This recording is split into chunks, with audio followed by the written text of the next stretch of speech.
I did in-class Global Math Stories, but now I deliver the presentation for Global Math Stories on Facebook Live with a focus on the math, the history, and the social justice. Great, thank you, Naomi. Powell.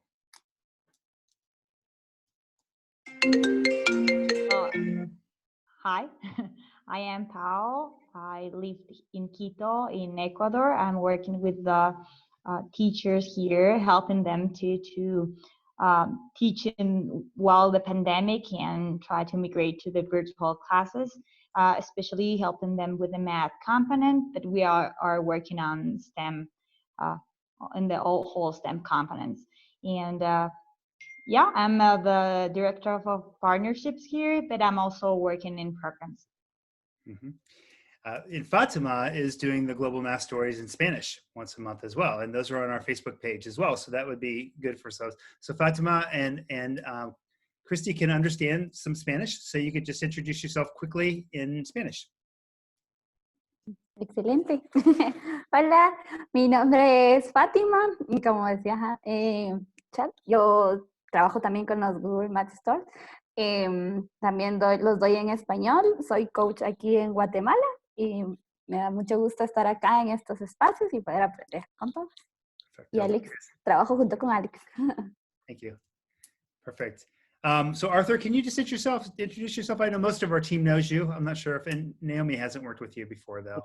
Okay. Just I'm Arthur Powell. I'm a professor of mathematics education at Rutgers University in Newark, New Jersey.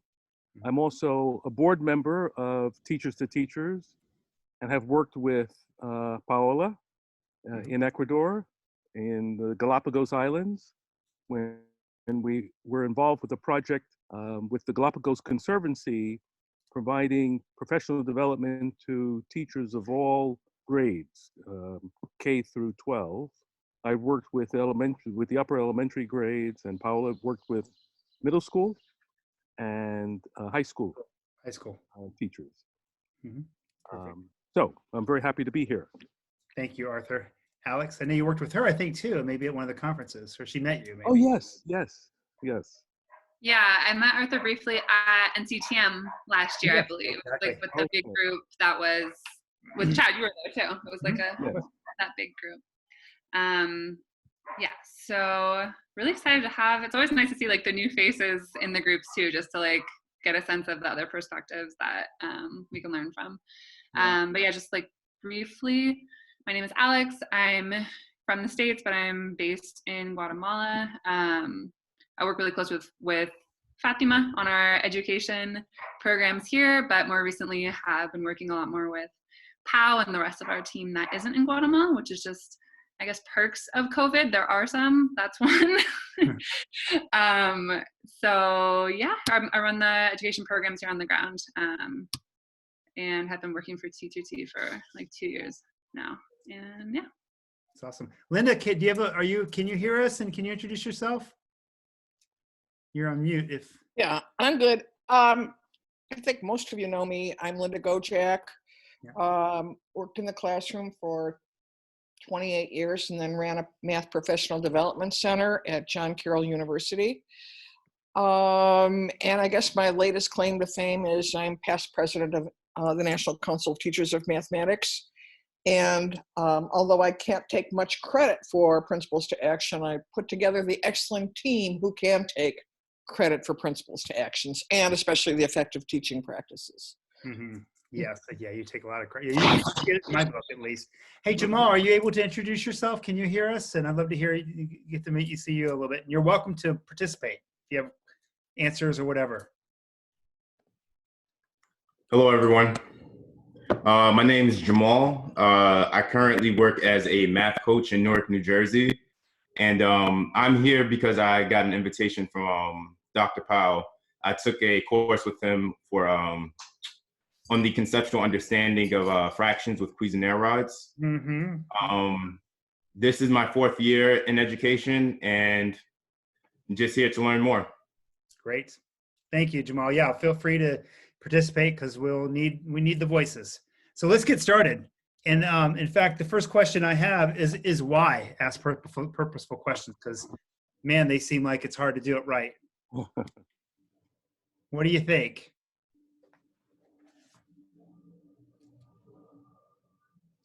And just feel free to jump in.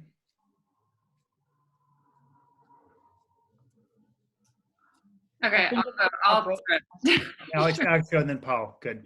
I mean, I think just like the short answer based on the reading is that students explain and reflect on their thinking, and then as a teacher, you get an idea of where the student is at, which allows you to like adapt based on that. So you're saying the teacher, as a teacher, that it helps you see where the students are thinking and move forward from there. Yeah. What would you say it does for the student then, though? Can you say that again, Alex? Like, I'm the student. Why do I want to answer purposeful questions?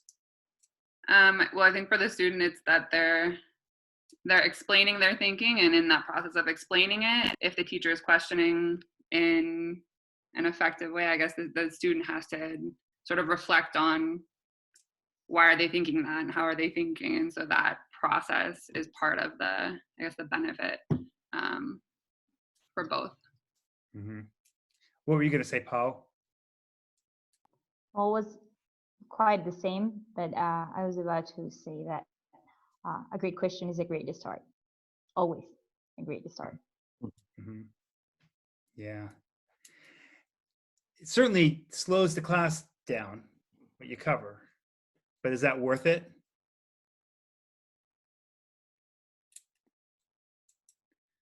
So like Arthur, I remember listening to you masterfully guide some students to think differently in El Paredon in Guatemala. So what were you thinking as you were doing that process, or what do you think about when you're asking the purposeful questions? Yeah. For the students and yourself? Yeah, I think there are a couple of goals I have when I'm asking questions. One has to do with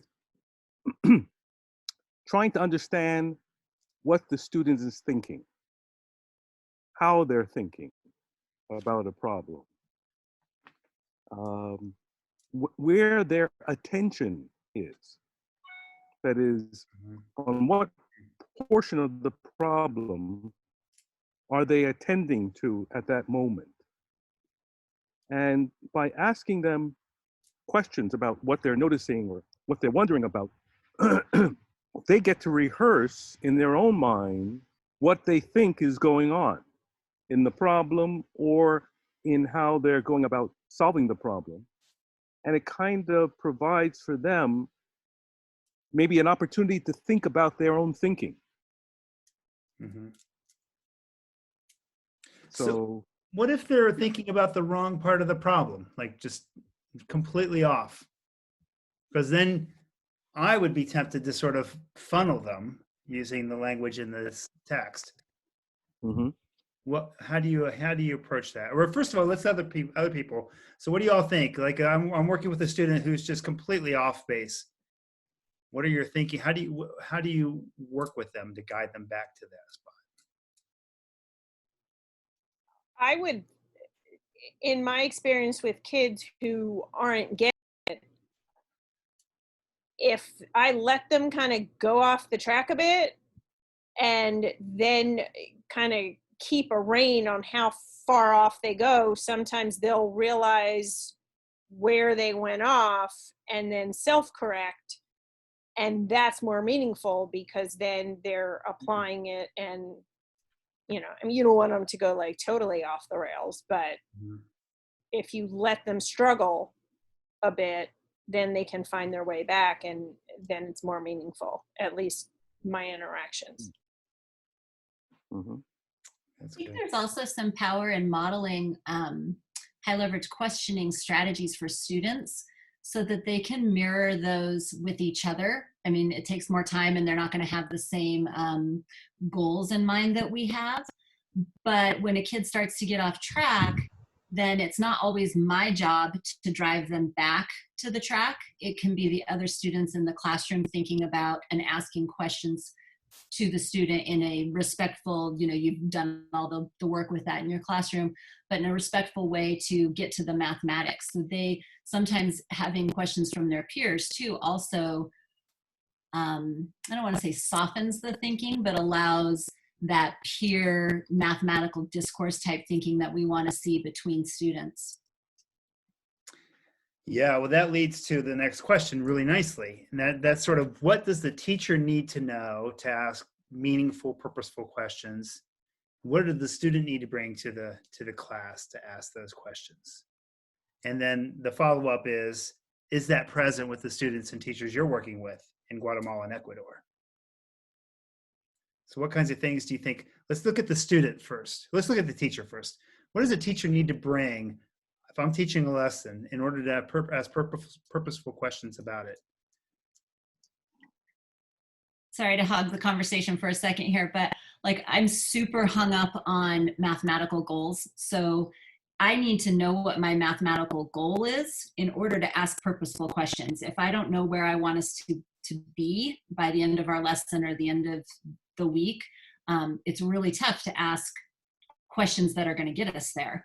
And especially when I'm working with language learning students, having that goal available to them lets them know the pathway and where we're headed as well. So then they're more able to ask and answer questions efficiently and effectively and meaningfully.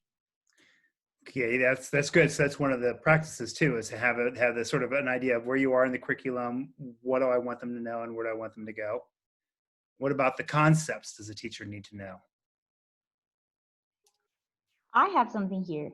When Yeah. I read your question, I wrote, we need clear goals and deep understanding. Mhm. Both things you already said.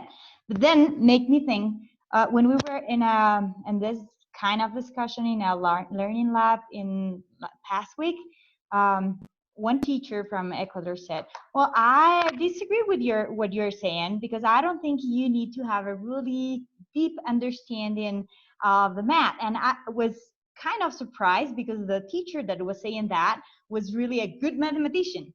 Was one of the best mathematicians I've known, and was not something that I would expect from him to say that. And then I realized, well, maybe, and he gave actually an example. He gave when he was teaching some really, I don't remember, was a really high level math class. And he said, well, when I was teaching that, I don't know, I could not consider myself as an expert in that topic, but it was really good, my class. I think it was, because we spent a lot of time discovering with the students and trying to figure out things. And then I thought, well, maybe you don't need to know the whole details about the content, but you need to have a really good basis to make good questions. And well, it's not about topics, but concepts. Yes, you need to have really great concepts in your mind before doing great questions. What do you think about that? That's great. I'm so pleased to hear that teacher say that, and that they challenged you like that. That's the question. So any other things that the teacher brings? Yeah, Arthur, you're going to say something, because I'm anxious to hear. Yeah, well, I wanted to say, following up on what Paola said, I do think it is very important for the teacher to understand not just that problem that they're working on, or even that topic that they're working on, but the connections that that problem or topic has to other areas of math. So that when they're listening to students, when they ask questions and they're listening to students reveal their thinking, they can also be listening to see in what ways is the thinking of the students connected to not just that problem, but to other topic areas or other concepts. Because it may be that the student, you can help to connect the student to those other concepts, so that they can begin to see distinctions that maybe they're not making. So, they may think that anytime you see numbers, you add them together, whether the numbers happen to be fractions or not. I'm sorry, whether they're whole numbers or not. And if that's their idea, then that gives you a lot of information. And you can connect them to, okay, well, with whole numbers, things go in this way, but with fractions, there are other ways that we think about addition, for example. But one other thing I was going to say, that I think that the teacher has to approach students with the curiosity to really wanting to know not whether the student is able to get to the mathematics we want, but to understand the student, to understand their thinking. Mm. Because So that, sometimes I think we may rush to funneling mhm. before we really listen to what the student is saying and thinking about.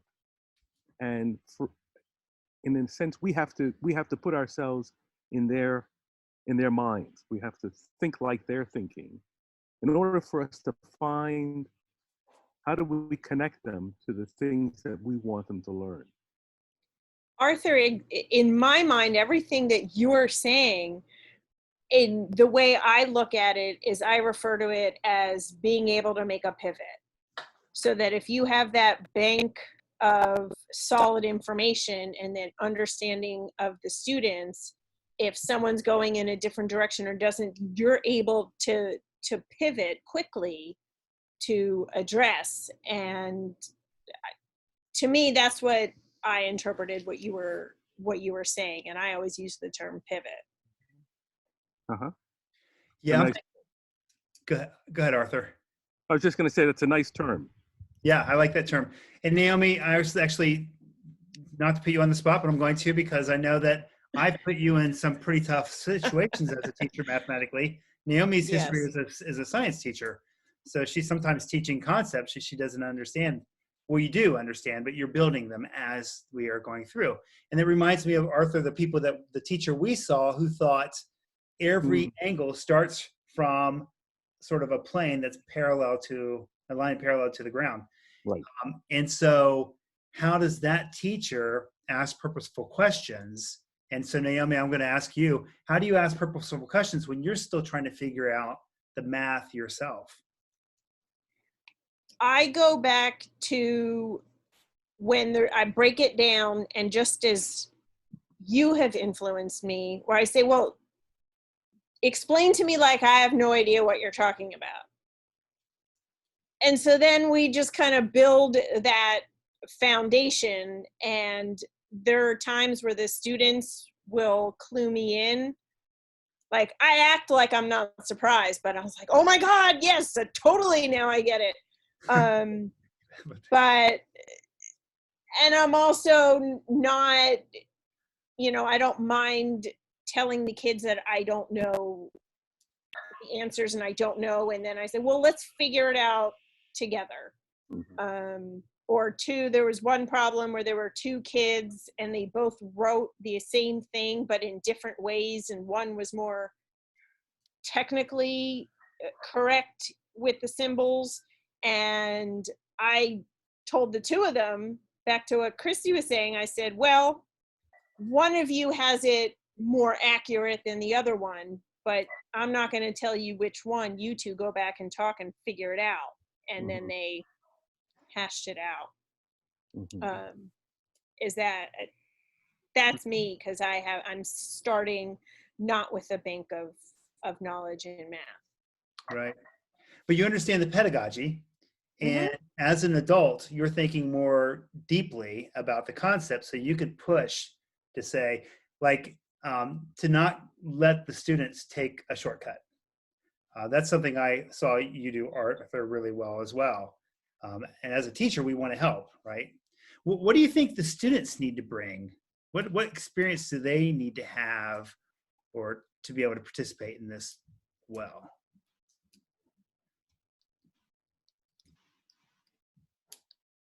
And Jamal, you're welcome to join in too, especially when we're totally stuck. I'd love to have you actually respond if you have some experiences. In my experiences, I feel like what students would, as far as experience, students would need to bring in one, an open mind and being able to feel free to share their own strategies out loud with their peers. I feel like if they don't have that in their classroom, a lot of times students probably won't participate with you. And they need to be able to feel free to make mistakes.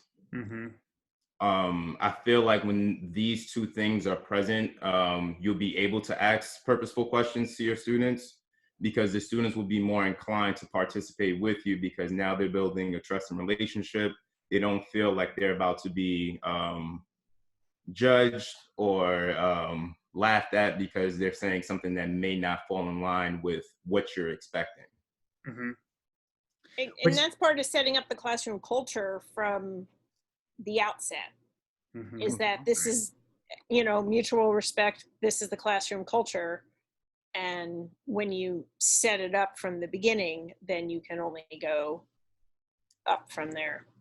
Mm-hmm. I think that that point of mutual respect too, just saying that explicitly, is also something that they should be bringing. So I have a question, because I remember the exact point in my career. I was teaching connected math to 6th graders, and I realized the questions I was asking students were very much focusing questions rather than funneling questions. In other words, somewhere buried in my question was what I really wanted the kids to think or know or do. And even the answers I was expecting were not very deep. I mean, they were just kind of yes or no. Or so how do we get teachers, and I think a lot of teachers do that, quite frankly. You know, they ask the question to try to get the kids to where they want them to be rather than to develop student thinking. So how do we help teachers to move from the kinds of questions they tend to currently ask to really thinking more deeply about the kinds of questions they should be asking to promote student thinking? No. Well, How do we do that? that's a quick answer too. That's a really good question. Yeah. What are you guys' thoughts? Fatima, do you do that, or have you seen that happening in Guatemala at all with teachers?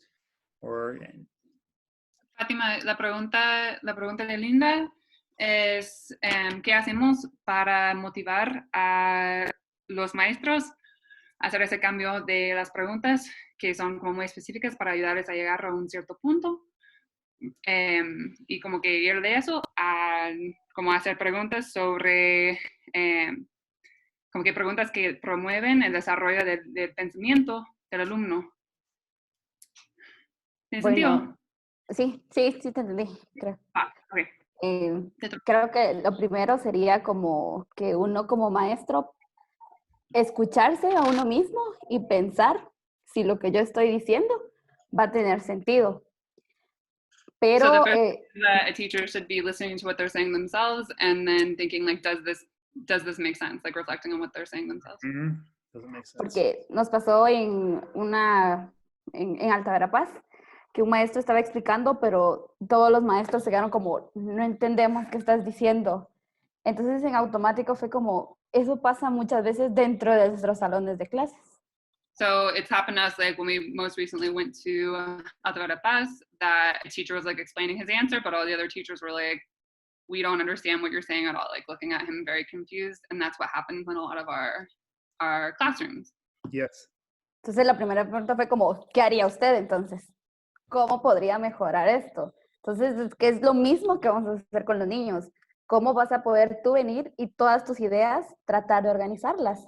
Pero sería como algo que siempre hemos hablado con Alex, de acuerdo. Primero escucho, analizo y luego voy a responder para darle como un orden a mis pensamientos.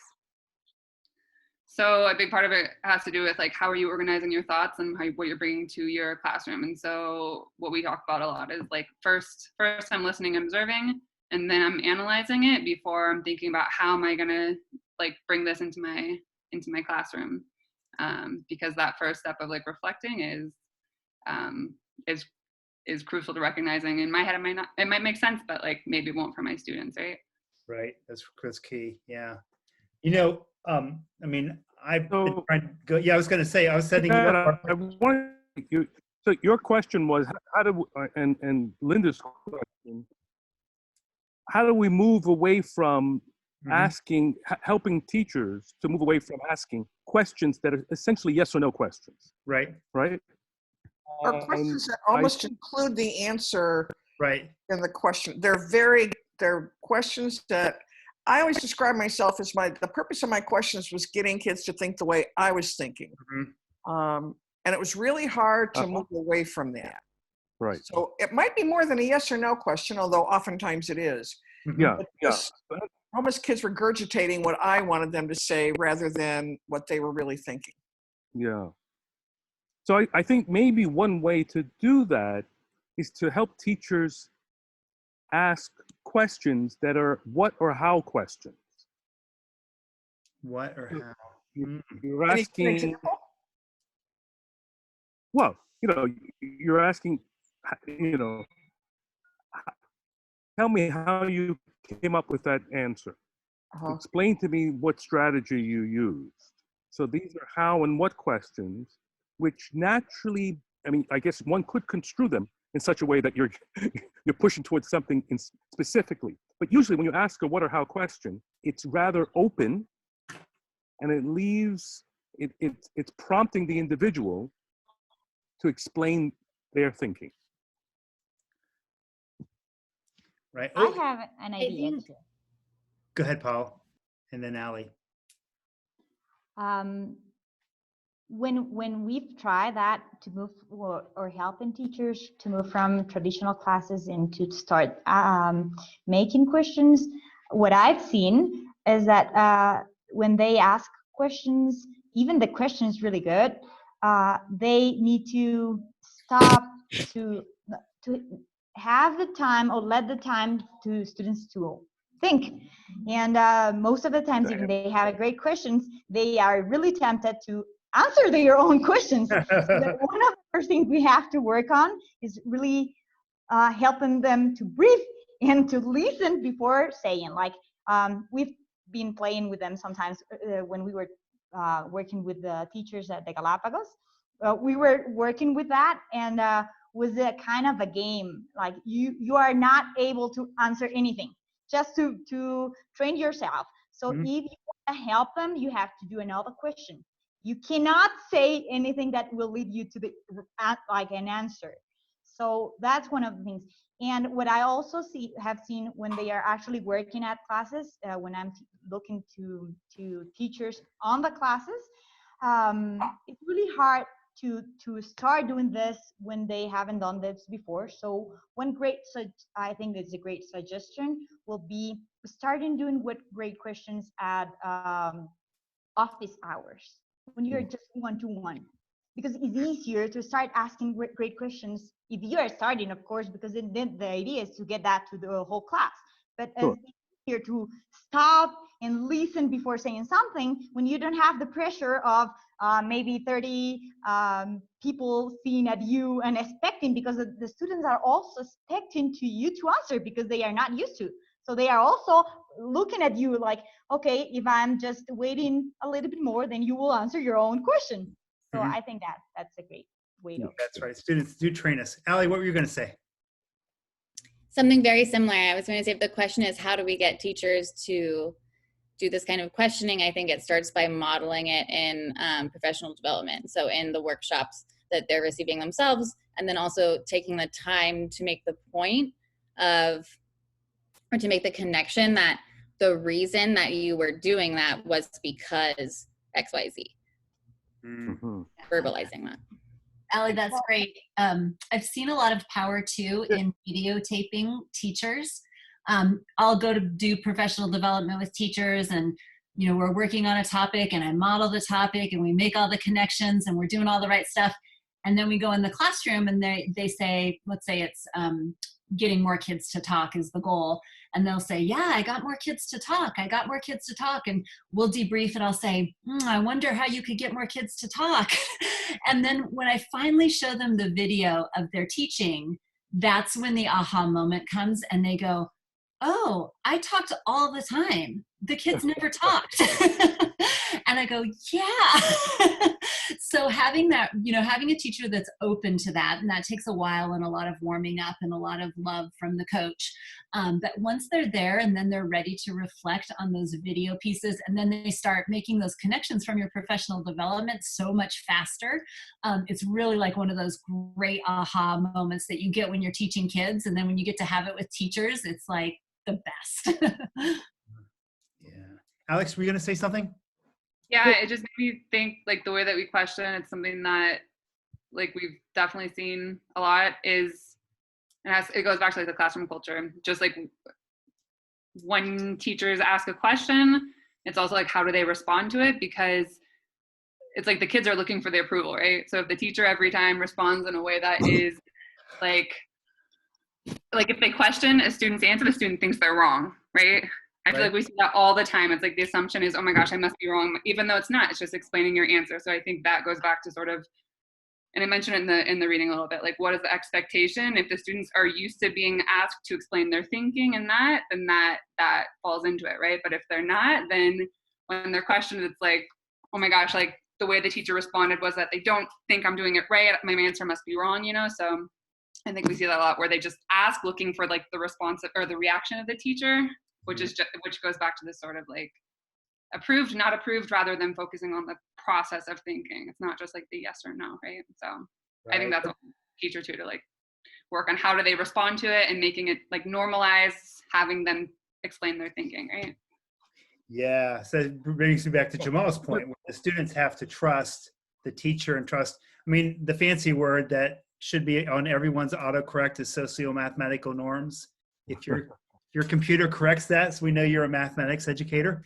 But it's that same idea that errors are seen as opportunities to learn.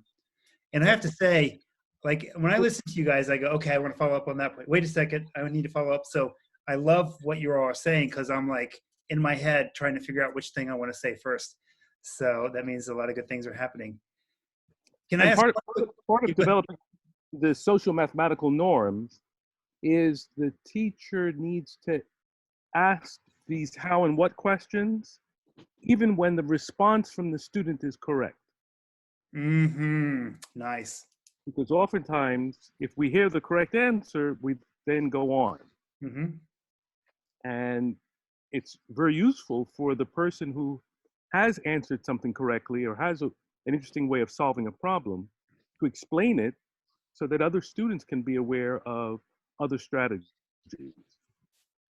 One of the things I learned in my own practice when I realized I was asking pretty awful questions was to give myself permission to stop and think about what question I wanted to ask rather than feel I had to pop right in with another question.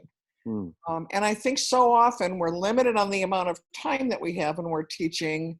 And so we kind of tend to feel like we're on a treadmill and we've got to respond right away. And even when I'm working with teachers, and a lot of times we'll spend time talking about what do good questions look like, and even compare what kind of questions would you ask here, and is that a purposeful question or not? And I will ask a question and say, man, that was a really bad question. Just so, I mean, because you can fall back into that trap so easily. So I think it's okay.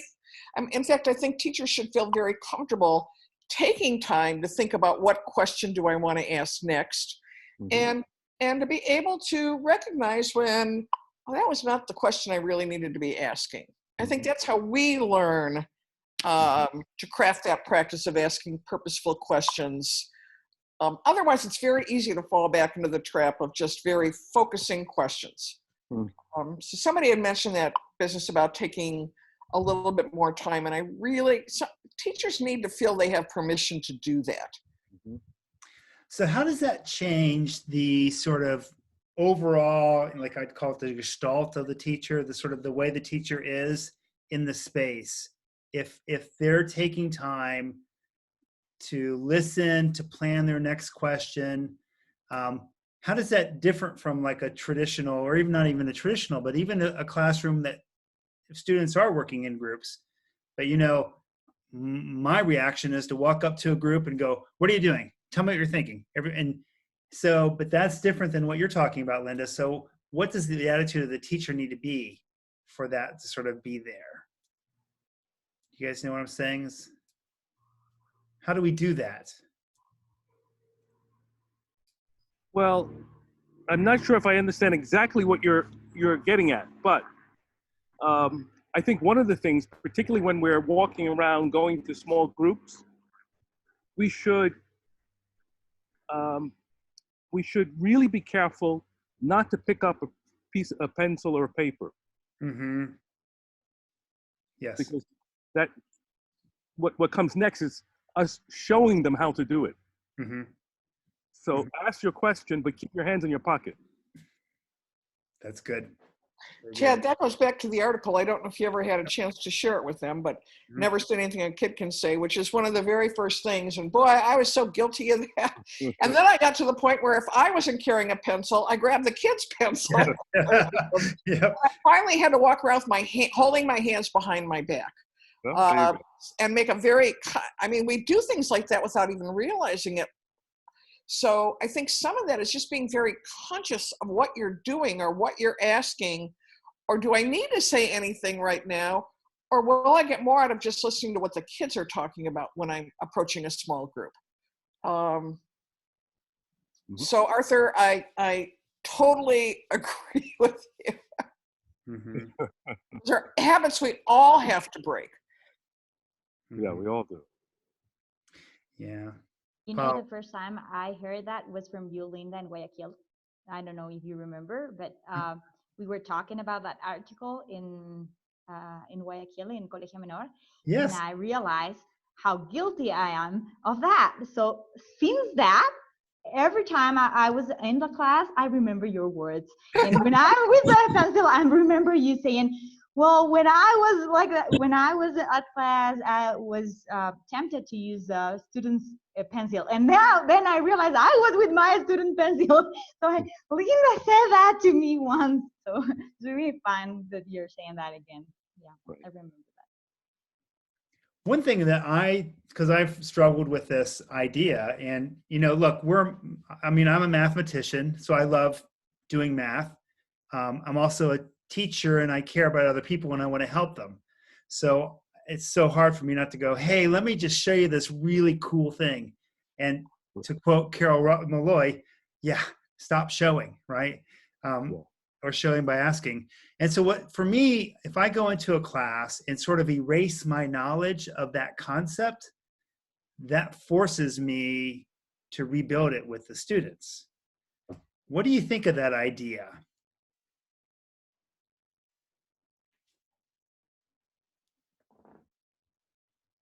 Any thoughts? I mean, I think it plays a lot into what the role is of the teacher in the classroom, right? So like in the examples that we saw in the reading, it shows that like if you're playing this role of like, yes, I'm the teacher and I know these things in the back of my mind, but when you're with the students, the kinds of questions that you're asking have to come from somewhere else, right? Like something like you're saying, Chad, where you're assuming this role of actually I don't know it and I need you to explain anything. Because I think also with the funneling, like looking for a particular answer, then it's like you're leading that entire conversation, right?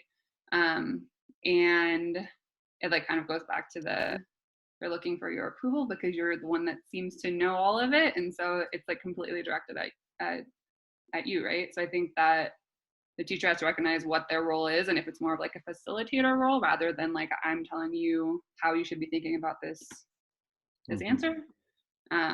Yeah, that's what just like you're stepping into different shoes. You have to kind of let them like take maybe not like take the reins, but definitely have more of a role in their own learning, right? Right. I kind of think about that as like, where is the right space to celebrate your own wins and your own knowledge and process? So the right space, or at least the way that I think about it, is the right space for a teacher to do that might be with their coach.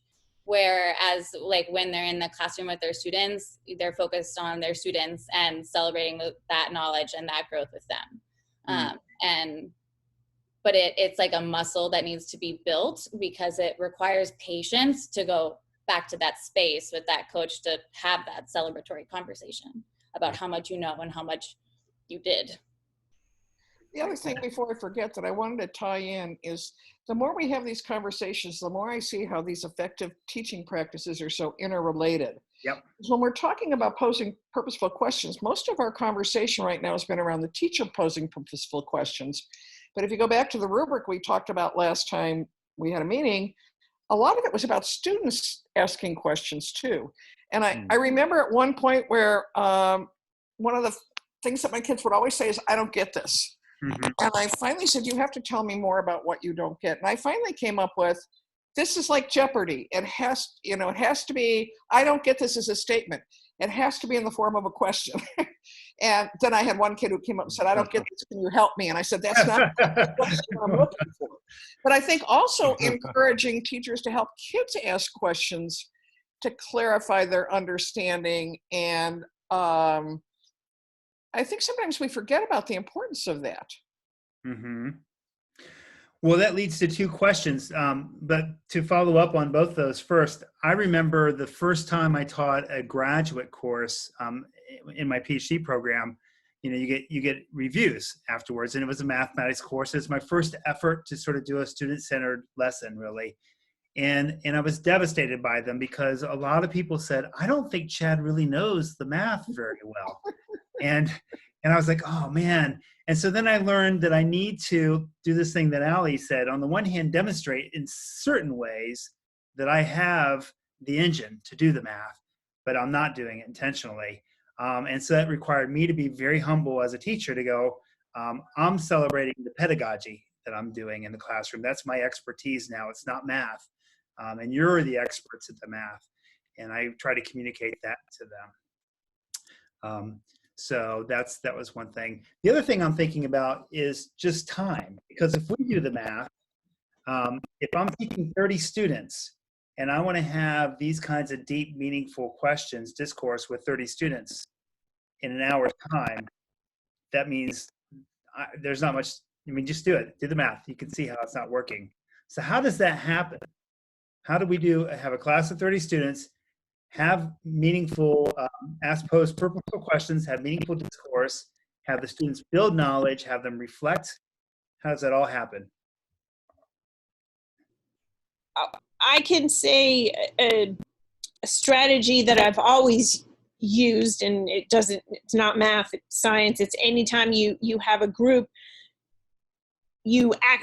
all the kids cannot be fully involved in a conversation at the same time, so that when you're asking these questions and you're looking for different responses and a bunch of hands go up, instead of calling on the same students, like if you called on one and you could just see the deflated look on their faces when they didn't get to share, I go back and I say, hey, were you thinking the same thing as so-and-so is thinking?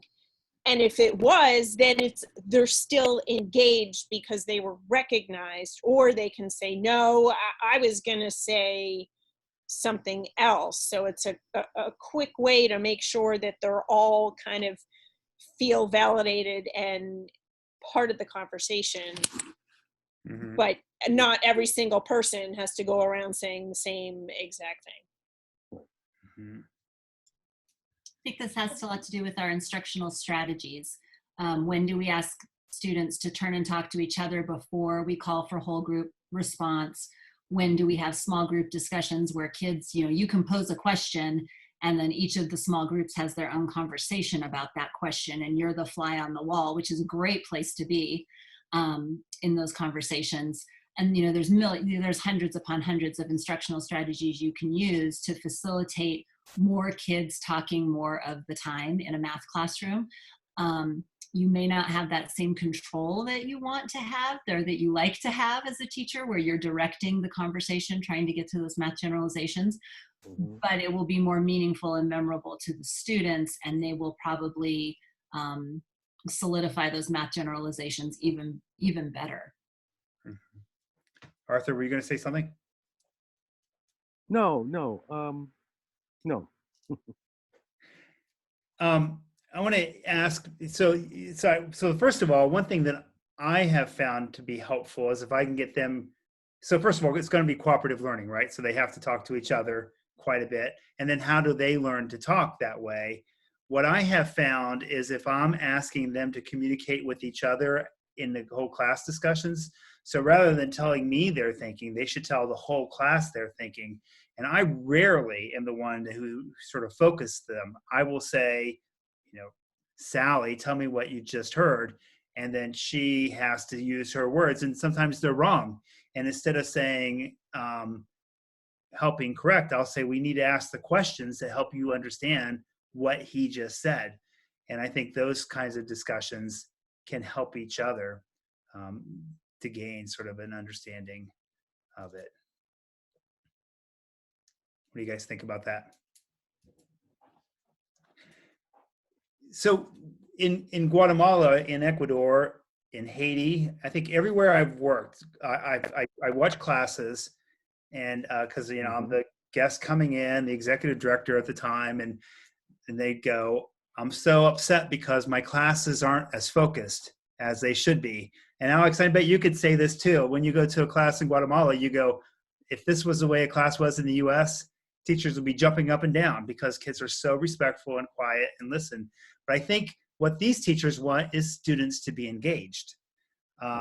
So how do we help teachers move from this point where they are really focused on the teacher and engaged in the activity? You mean where the students are engaged in the activity? Yes, right. Like what we saw, and like what we saw in El Paradon that one time. Yeah. What are the things that need to be present?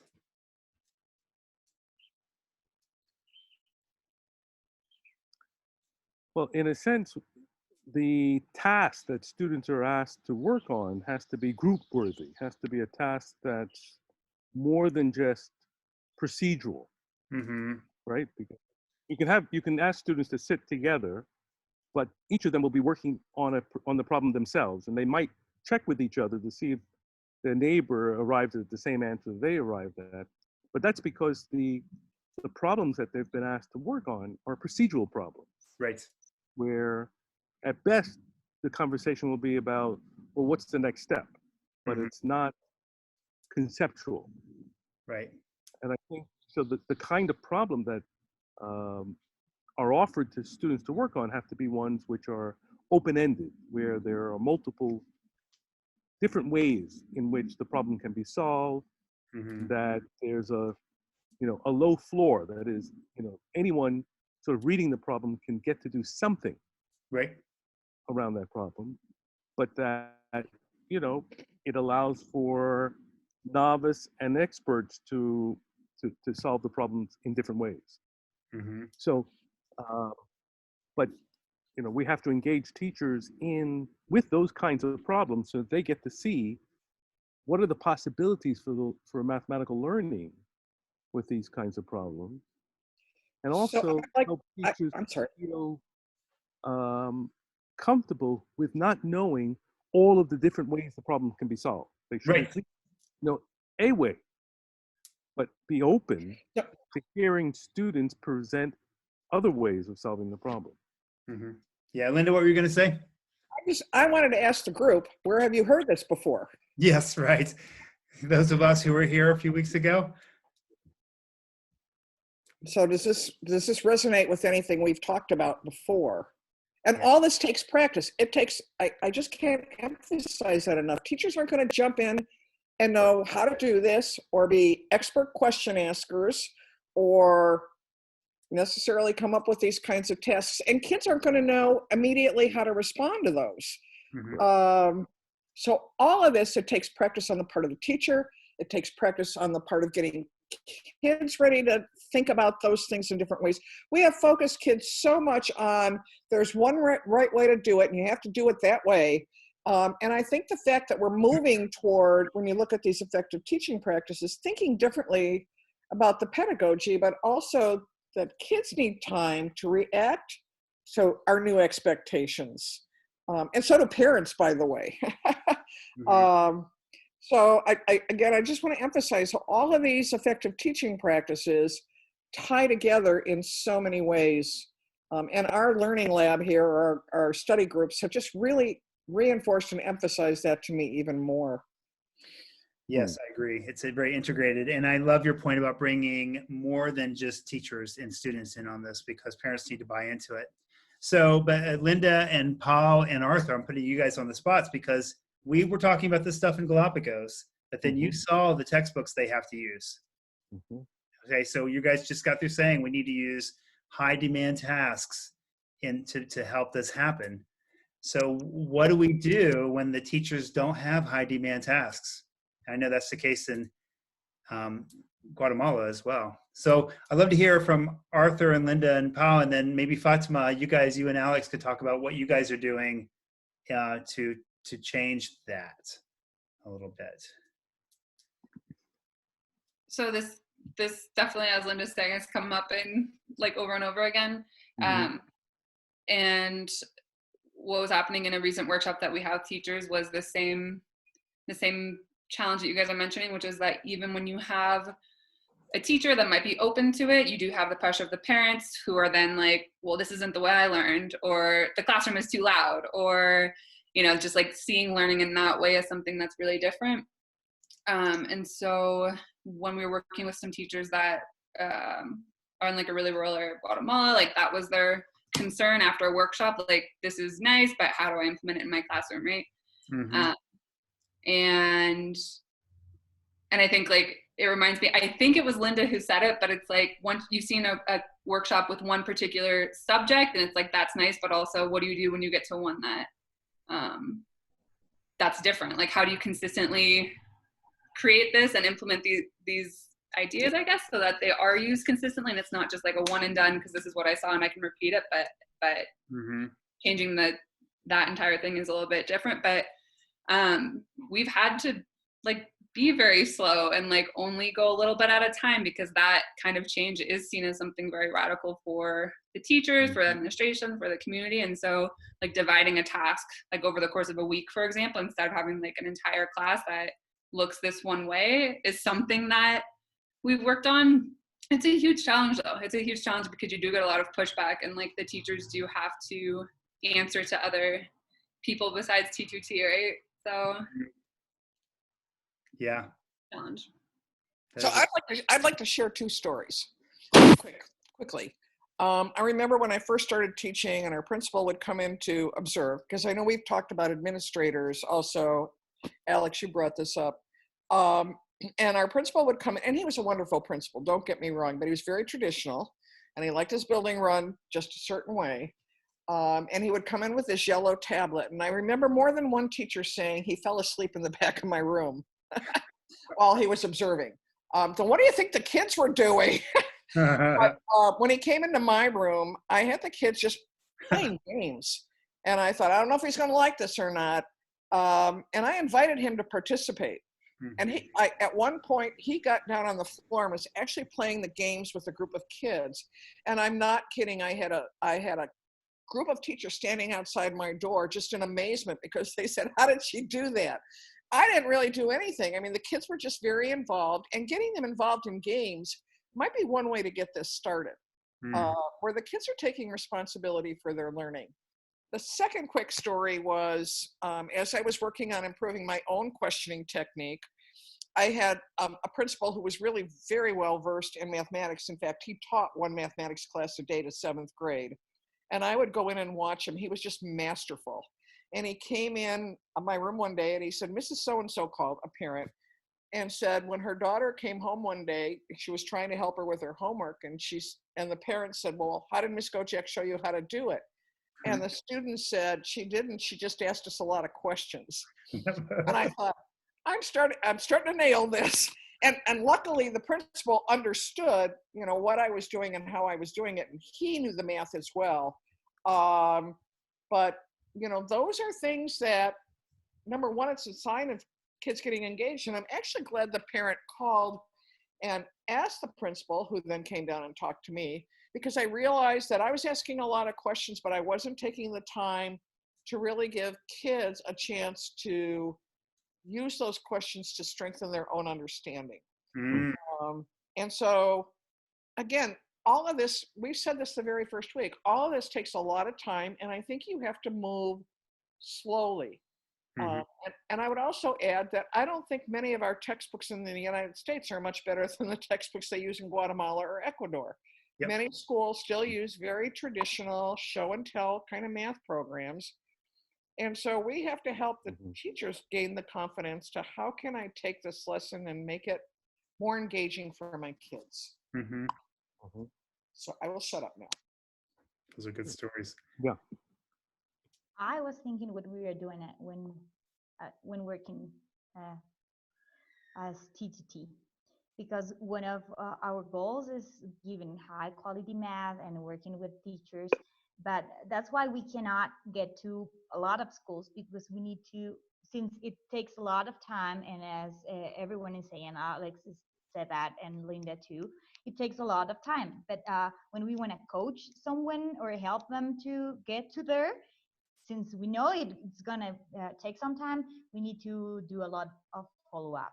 So we need to be there. We need to be there, not just, well, the way to begin, I think, is that what we've been doing.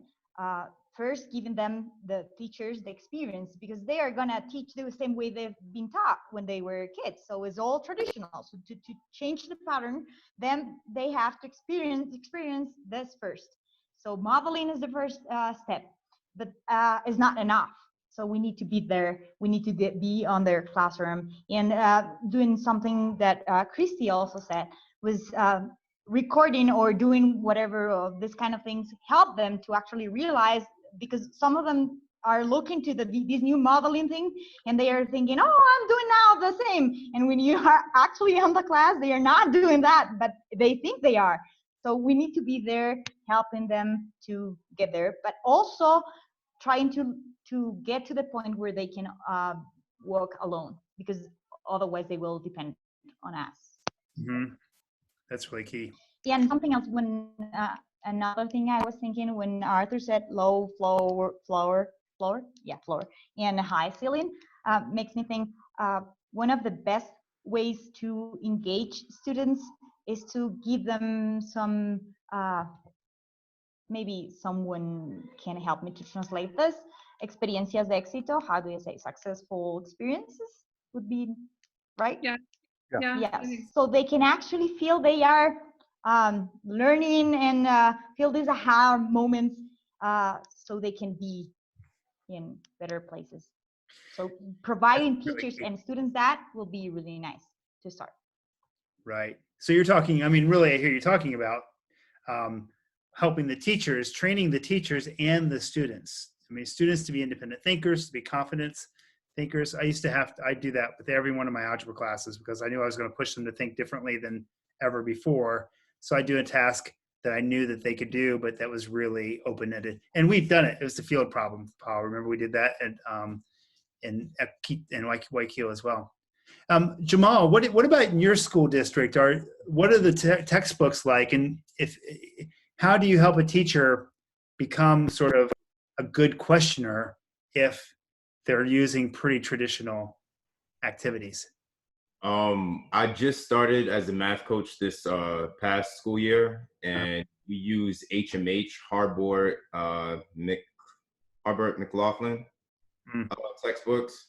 I don't particularly like them too much because it does kind of follow the same format of with the funneling questions. This is the strategy that you use. I'm going to show you how to use this strategy. You practice one, and then you just continuously just do procedural practices or examples. And they do that for about 20 minutes or so. And then they get a chance to work with their partners. In order to make the task more engaging, we have what's called the weekly math PLC. PLC stands for professional learning community. Usually in my meetings with my math teachers, we go over tasks that they're going to be doing in class, and I give them an opportunity to make their own problem, either where they're involving themselves or they're involving the students.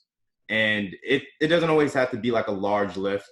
Sometimes they can keep the same exact problems that come in the book, but it just makes it a little bit more personable for the students, and it kind of builds the engagement.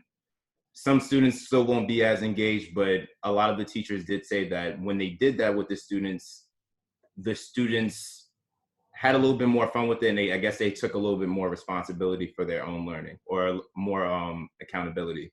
But I guess I would say, in order to improve teachers' questioning and improve their mastery with creating tasks, is one, they have to do the task on their own too. So kind of like what you guys were alluding to before, with training teachers on how to create these questions.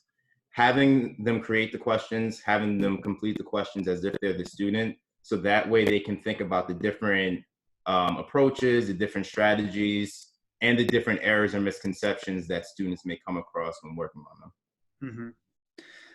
Well, I think you're also touching on something that we can do as well, is help the teachers we're working with take their curriculum and slowly build a library of meaningful tasks. So maybe this year, once every 2 weeks, my students do a really meaningful task.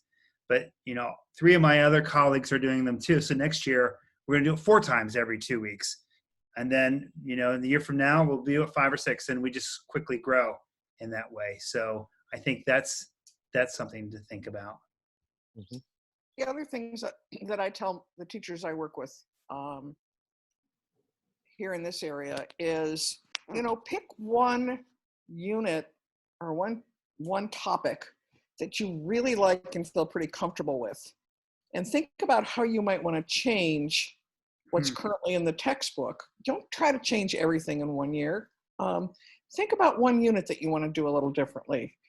And oftentimes I will share with them other resources where they can find tasks based on our standards that will try to get them to feel more comfortable with the kind of pedagogy we're promoting. So, if I really like to do geometry, then maybe I can find some different ways to think about how I introduce the concepts of geometry when I get to that unit in the book. And as Chad said, maybe the teacher next to me really likes fractions. And so she's thinking about how she can use richer tasks to work with fractions. And then when they get together in their PLCs or their sharing times, they don't all have to do this on their own. I did this thing with tangrams in my geometry class to explore angles, and the kids just loved it rather than measuring a bunch of angles. It just goes back to taking it slowly and building a comfort level with it, but not feeling that you have to reinvent the whole thing overnight. Mm-hmm. I think something you said, Linda, is very important, and that is the teacher selecting a topic or a subject that they know well. Good, yeah. Then they'll feel more confident with trying different things, trying out different problems, making them more open-ended and so on.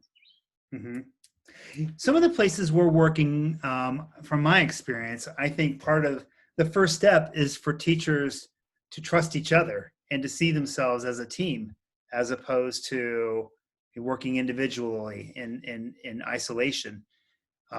Arthur works in Brazil quite a lot. So I'm wondering if it's the same sort of attitude in Brazil. For the people for you guys working in Guatemala and Ecuador, are you seeing a shift in that? Are you seeing teachers working together more so now, like in our teams? And what are you doing to get that to happen? And then I'd love to hear what Arthur does in Brazil. I'll let them speak. I'm just getting my my power cord. Okay. Okay, so in Guatemala, a lot of it's about like having like a shared experience. So I think in the workshops that we do, it kind of goes back to what Ali had mentioned before as well, like modeling things, and then what Jamal had said about like them doing the tasks beforehand. So this looks a little bit different in the virtual COVID reality, but like even just today, we had a virtual session with some teachers who have been very difficult in the past, I think, in terms of getting them, like they definitely have this sort of, I don't need help, like my way works. Like it's been tough to deal with them, to work with them in the past, but we've had multiple sessions now on subject areas that are, I don't know, a little bit more advanced, where we're all sort of going through it, myself included, Fatima, Andrew, who's one of our University of Maryland professors who supports us, and then these two teachers. And it's been an experience of like building this trust and kind of getting more comfortable, but it's taken time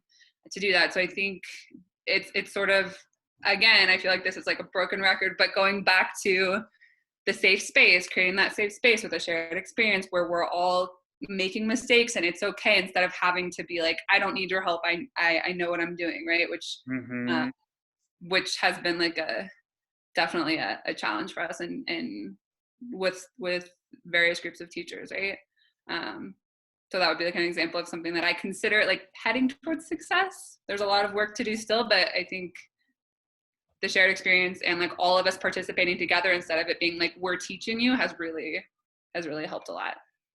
I love that. And I hope you just are able to sort of bask in that win that you have so far. And really, to me, a cornerstone of teachers to teachers is this trust and respect and safety that they feel. Otherwise, you do a quick scale and you assume it's going to happen, but this doesn't happen quickly. So I really appreciate you doing that, and it's heartwarming. I think in Ecuador, what you're saying is one of our best achievements. I don't think teachers here are ready to say that they really know deeply math, or we haven't get there yet. But what we have now is really great teachers talking to each other, and that's something new for them, and that's something that we can now see that even now with the virtual coaching, you can see them talking to each other, and it's really amazing how even they didn't they have the same subjects or the same grade levels. They haven't talked that before. They are used to teach and learn by their own, and they were afraid of asking things. And what we are now with our partners is that they are not afraid anymore. So you are seeing one of the things we can, or the ways we can measure that, is because at the beginning of the virtual coachings, well, now that we are virtually working, we have just 2 or 3 cameras on. And they're not talking to each other, and it was really hard unless we get into separate groups. But now they are always trying to talk and say what their experiences are. And also something great is that we have include in our virtual coaching the principals. So at the beginning, they were looking at the principals, trying to look for approval too. They were looking at when they want to say something, they were always looking and waiting for the principal to say something. Now the principals are one of the group, one more of the group. So really, that's something, one of our best achievements right now. How wonderful. That's excellent. I'm so glad these guests are here to hear that. And Arthur as a board member, and Linda to hear that. Yeah, that is wonderful. What's happening how do you do this in Brazil when it's safe? Well, yeah, so one of the things that we do is we take a traditional problem. I'm now going to talk about how we get help teachers figure out how to use traditional problems in a more open way. So you take a traditional problem, procedural problem, and we sort of brainstorm, how can we reword this problem so that there is space for students to make decisions. That's one way in which we do it. And so as soon as you have space for students to make decisions, then you open up the possibility for different kinds of decisions to be made based on a student's conceptual understanding. And that helps you understand where students are at with a particular mathematical idea or even a particular procedure. I love that. Here's an example. Just, you might ask students, here are 2 numbers or here are 2 fractions, which one is larger? And then how did you find out? How do you know which one is larger? And then what's the difference between those 2 numbers? And so they have to understand when you say, what's the difference, that we're talking about, that's another way of talking about subtraction. And they have to make a decision about which number is going to go where when they write down the 2 numbers to subtract. Because we give them subtraction problems, but we tell them which one you're going to subtract from the other. Right. And you'll find that some students will come up with the idea of negative numbers because, well, they have a choice in what order to put these numbers. And there'll be discussions about which order the numbers should go in. Students who put them in different orders may come up with the same answer, and then there's a whole discussion about that. So that's one way of opening up a very traditional problem and providing the possibility for students to make decisions. I like that question you asked, and I just missed it again. To give the students space to make decisions. Make decisions. I love that. To give them space to make decisions. I love that. Christy, what about the people? Do you face these similar problems in Wyoming? So most of the teachers I work with actually aren't in Wyoming anymore. I've been working with a lot of groups in Oklahoma and Seattle and California.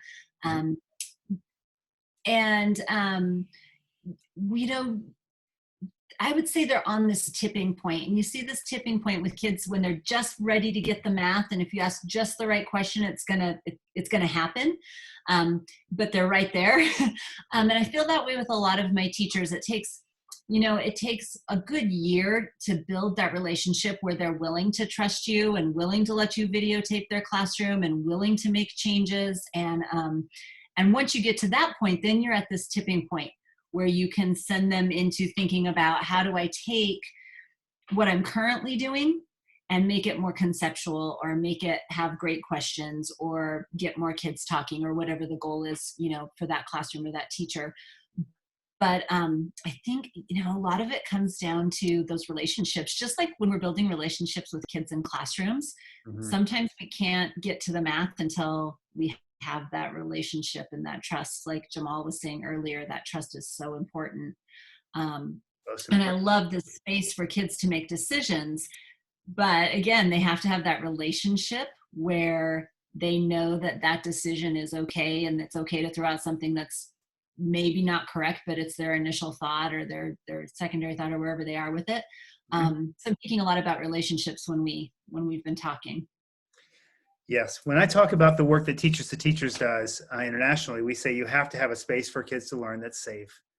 Then we work with the teachers to transform what they're doing.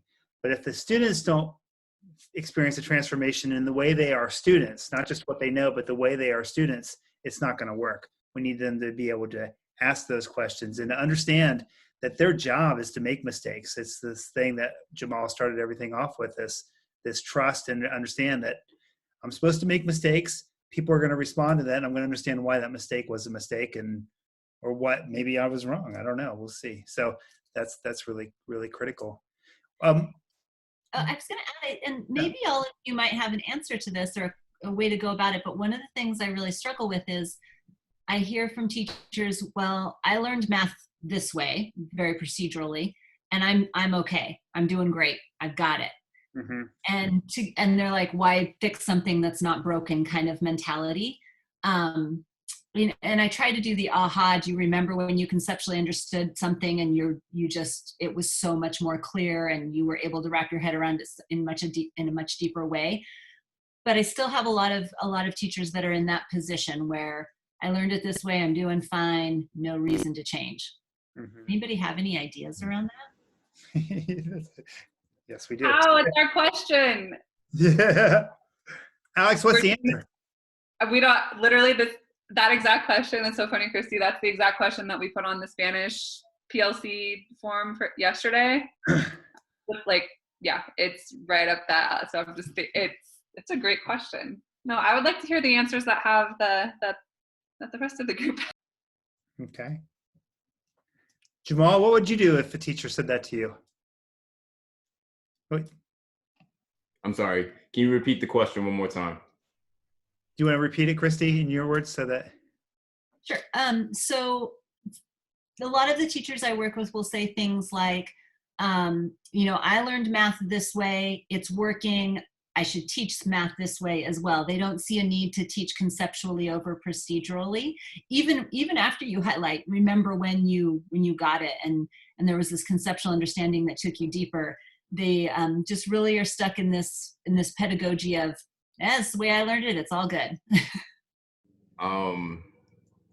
That's a good one. I felt like in a way I kind of dealt with that this year. Maybe not them asking me that explicitly, but teachers constantly kind of being stuck in their way. And this is how I've been teaching it for years. And there's no issue with this. Like, the students need to understand it this way.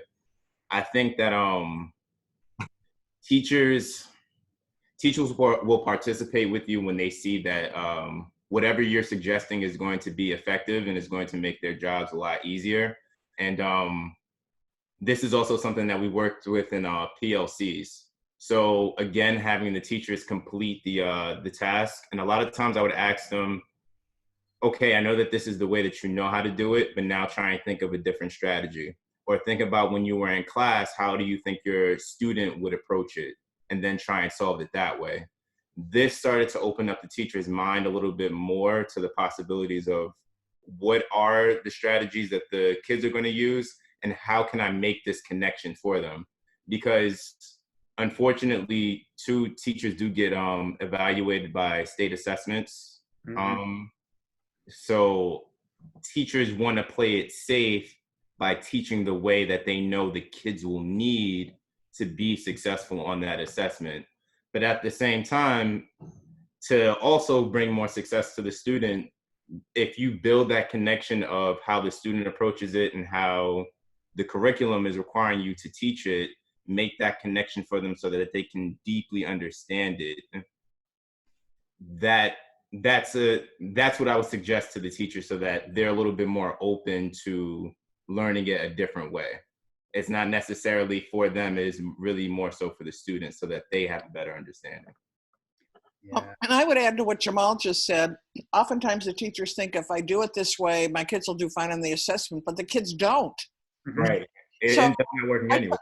I try really hard not to be sarcastic, but oftentimes I just want to say, so how's that working for your students? Yeah, It's fine for you, but how's it working for your kids? Right. I remember a workshop I was doing with a group of kindergarten teachers years ago, and I had a kindergarten teacher who said, I've been teaching this way for 25 years and it's been just fine. I have all that stuff I brought in, tangrams, I brought in kindergarten, I brought in connecting cubes, and she said, I have all that stuff in my cupboard and I never use it. And just to get her engaged in doing the maths that way, and I just thought, you know what, I may change this woman by the end of today. It was a one-day workshop. And I may not, but I'm just going to do what I brought in. And by the end of the day, she came up to me and she said, I think I'm going to look and see what I've got in my cupboard again. So giving them a chance to experience some of that and get engaged themselves. If they get, that's how I learned. I mean, I was a good math student. I could follow what the teacher showed us, and I think I might have even understood it a little bit. But it wasn't really until I got into my undergraduate and graduate level class. By the way, I was a disaster in algebra. So my conceptual understanding wasn't as good as my procedural understanding. But when I started to take my undergraduate and especially my graduate level courses and started going to tons of workshops and experiencing these kind of tasks, I thought, I got ripped off. And as a student, I got ripped off. So I think, again, just going slowly and letting teachers, even in some of our grants where we've had to work with teachers for 3 years, where the first year was just a disaster because getting them on board, I just thought, this is not, I don't know that I'm going to be able to hold out for 3 years. But by the end, you know, when the program was over, they would say, what are we going to do now? So it just takes some time and letting them actually experiencing that. But I do love, one of my pet lines is, so how's that working for your kids? And I have to be a little bit careful about that. That's a big question. It is something we're thinking about. What would you say, Arthur? And then I have an idea too. I think that I would say more or less what Linda said. I think that we have to give them the experience. We have to engage them and then have a conversation about how did they feel? Yep. You know, what was the difference in terms of their learning in this way as opposed to what they're used to? That was my dissertation. I mean, my dissertation, really, I took kids pre-service teachers who knew the pedagogy. They said they knew the pedagogy, but they didn't believe it until they did math. And every workshop that we do, we try to start off with a mathematical task. And because, you know, when I started teaching the course that I learned how to teach from, first 3 weeks or 4 weeks, they're like, can you just tell me the answer? We don't want to do this. This is crazy. Just give us the answer. But by the end of the year, there was one time I would never forget. We were running out of time, you know, and there was another class that needed to come on. And I was like, okay, guys, look, I'm just going to write this down. You guys can think about it tonight. And they go, no, stop. We need to figure this out, because they got it in that way. And I think experiencing the math is really key, doing the math themselves. And then you can always ask the question, what about all learners? Because a lot of people don't learn that way. I want to say something. Yes, As Bob. Alex said, when we were on the learning lab, this is not my thought. My first thought was Rick Scott's thought when we were talking about this. He said something really interesting I want to share with you. We all were talking about what about your students, but he also said, because this came from when you were studying, because teachers think, oh, that's very hard to say in English. My thoughts are all in Spanish. Yeah, I'm sorry. He said, you are teaching like this because you think when you were taught.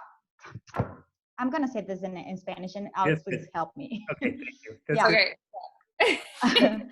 ¿Te acuerdas que Rick dijo que además de pensar en los estudiantes, es importante volver a pensar en cuando tú fuiste estudiante? Y la pregunta que él hizo clave fue, sí, claro, tú sabes muy bien matemática porque tú eras uno entre ¿cuántos? Piensa ahora en cuántos en tu clase, cuando tú fuiste estudiante, logran amar la matemática, entender la matemática. Entonces, si pensamos en esos números, vuelve a pensar, ¿tú quieres que ese mismo porcentaje se repita? Help me with that. Oh my gosh, okay. Okay, so the gist is that, like, great if you were a student and you learned this way and it worked for you, that's nice, but what about the rest of the students that it didn't work for, and how many of them actually managed to love math? Like, how many had a good experience with math? And so if you think about it again, how could that experience have been improved if they had these other things, which goes directly into the question, which now I see because Chad, we always use your questions, but we also adapt them for the Spanish sessions. I love that, yeah. And so the way that we adapted it goes right in line with what Powell was saying, right? It's the question that we asked is the students that have good results, the students that get good results in traditional lessons, would they also benefit from having a different way of learning where they have the expectation is that they construct and connect their ideas between different representations, right? So that was the way that thinking about that. Sorry, Pa, I'm just I'm hijacking. Yeah, thank you. And also thinking of the rest. So you were great in math, but what about the rest of the students when you were studying? So what do you think about them? And then come back to your students and think, do you want them all to be engaged or just one or two like you were? So that's kind of the question I really love about that. Mm-hmm. Yeah, and also whether or not you want the same proportion, the same percentage of your students to be successful only. Yeah, and my guess is even those who did great in a traditional lesson still don't. There's a lot of stuff in math that they don't know. Ask them to explain what it really means to divide a fraction by a fraction. What does that really mean? Well, you won't know until you do Arthur's stuff or until you look at connected math, and then you go, oh, this is the example. But that's what's wonderful about what we're doing. Wow, you guys, time is flying by. Sorry, I'm gonna say one more thing. I'm gonna take it back to that teacher who has already had the light bulb moment, who still recognizes that their kids are going to do just as well on the test part and can beat the test with the traditional way of teaching. And how do you motivate that teacher to do something differently, to actually take this path? And I think for me, it goes back to emphasizing choice, kind of like what Arthur said for students, right? So acknowledge, having that rational conversation of yes, I acknowledge the fact that your point is valid. You can teach that way and get a good score on the test. But is that the kind of teacher that you want to be? Mm-hmm. And because you have the choice, it is a choice that it requires a lot of work and is an active discipline and you have to make every single day, but ultimately it is your choice. And I think a lot of times teachers are very disempowered and don't have a lot of choice in a similar way that students do. So the more that you can point out that that's where they have the most choice, I think more motivation will come. That's great. Yeah, that's That's a excellent. great point, Danny. Thank you. Well, Arthur, thank you for joining us, and My pleasure. and Jamal, I really Yeah, appreciate this it. was Christy, fun. thank you guys. Yeah, Yeah. very okay. Wonderful. So- I'll have this recorded if you want to just take it and watch it, you know, instead of Hamilton this weekend, feel free to. But really, I have it if you'd like to keep it for anything or to review it. It's excellent. Okay. Thank All right. you. Nice to meet everyone, and everyone stay safe. Thank You you too, all. Arthur. Good Take to see care. you again. Linda, Joining take us. care. Thank you. Bye. Bye, everybody. All right. Bye. Bye.